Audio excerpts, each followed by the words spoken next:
Film की शुरुआत में हम मुख्य पात्र की एक नए जीवन की खोज का सामना करते हैं। उसकी कोशिश होती है अतीत के बोझ को छोड़कर आगे बढ़ने की। यह संघर्ष उसकी ताकत और दृढ़ता को उजागर करता है, जो इस नए अध्याय में उसकी राह में रुकावटें खड़ी करता है। फिल्म में एक अनोखा मोड़ तब आता है जब वो अपने अतीत की पुरानी शक्तियों को पुनः प्राप्त करता है। यह क्षण उसकी साहसिकता का प्रतीक बन जाता है, क्योंकि वो एक बच्चे की जान बचाने के लिए खुद को फिर से सशक्त बनाता है। एक महत्वपूर्ण दृश्य में एक महिला पात्र और उसके बेटे पर संकट की छाया मंडराती है। यह पूरी स्थिति उनके ऊपर एक तनाव और थरिल की लहर पैदा करती है, जो दर्शकों को अपनी सीटों पर चिपका देती है। गोस्ट राइडर दुश्मनों के खिलाफ अपनी ताकत का प्रदर्शन करते हैं। उनकी चेन और आग की शक्तियों के साथ वो अपने शत्रुओं को ध्वस्त करने में जुट जाते हैं और दर्शकों को उनके साहस की गाथा पर गर्व महसूस होता है।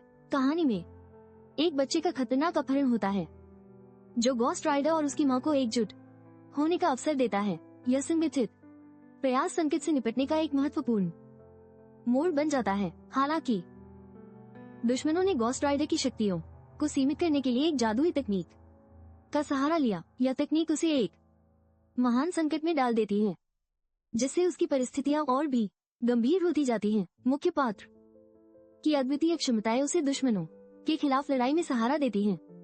उसकी ऊर्जा और गति उसे इस संघर्ष में असाधारण बनाती हैं और दर्शकों को उसकी सफलता की उम्मीद बंधाती हैं। दुश्मनों के द्वारा उपयोग की जाने वाली हथियारों और रणनीतियों से स्पष्ट होता है कि वे कितने खतरनाक हैं। इसके बावजूद मुख्य पात्र की ताकत उन्हें पराजित करने में सक्षम होती है, जो पूरी कहानी पर एक नई दिशा लाती है। कहानी में एक भावनात्मक पहलू भी है, जहां मुख्य पात्र अपने परिवार की रक्षा के लिए हर संभव प्रयास करता है। यह पहलू उसकी प्रेरणा को न केवल प्रकट करता है, बल्कि दर्शकों को भी उसके संघर्ष में जोड़ता है। कहानी आगे बढ़ती है जब बच्चे पर दुष्ट आत्मा का खतरा मंडराता है। उसकी मां की आत्मा को खत्म करने की कोशिश की जाती है, जो दर्शकों को और अधिक चिंतित कर देती है। अगले मोड़ में एक अन्य पात्र अपनी शक्तियों के साथ बच्चे का समर्थन करता है। यह सहयोग उस बच्चे को दुष्ट आत्मा के खिलाफ खड़ा होने में मदद करता है, जिससे कहानी में एक नया उत्साह जुड़ जाता है। जैसे जैसे कहानी आगे बढ़ती है, बच्चे और उसकी मां को एक शक्तिशाली जादूगर द्वारा नियंत्रित किया जाता है। यह नियंत्रण उनके भाग्य का निर्धारण करता है, जिससे कहानी में एक नया संकट उत्पन्न होता है। दुष्टात्मा की शक्ति के चलते जादूगर अपनी योजनाओं में विफल रह जाता है। यह एक ऐसे मोड़ का प्रतिनिधित्व करता है जहां जादूगर जादू की शक्ति से हार मान लेता है।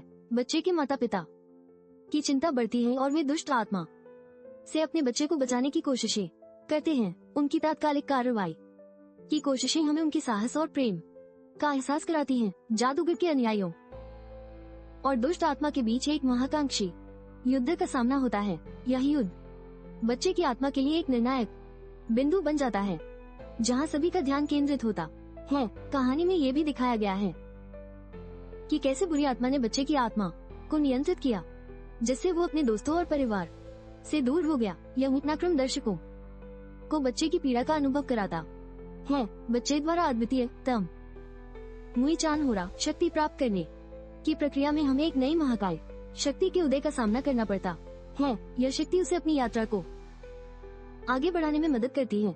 बुरे आत्मा और महाकाय शक्ति के बीच की अंतिम लड़ाई एक महाकुंभ का काम बन जाती है। इस निर्णायक संघर्ष में नायक अपनी शक्तियों का प्रयोग करके दुश्मन को पराजित करता है, जो के पास अब स्वर्गदूतों और दानवों दोनों की शक्तियां हैं, जिससे वो अद्वितीय बन गया है।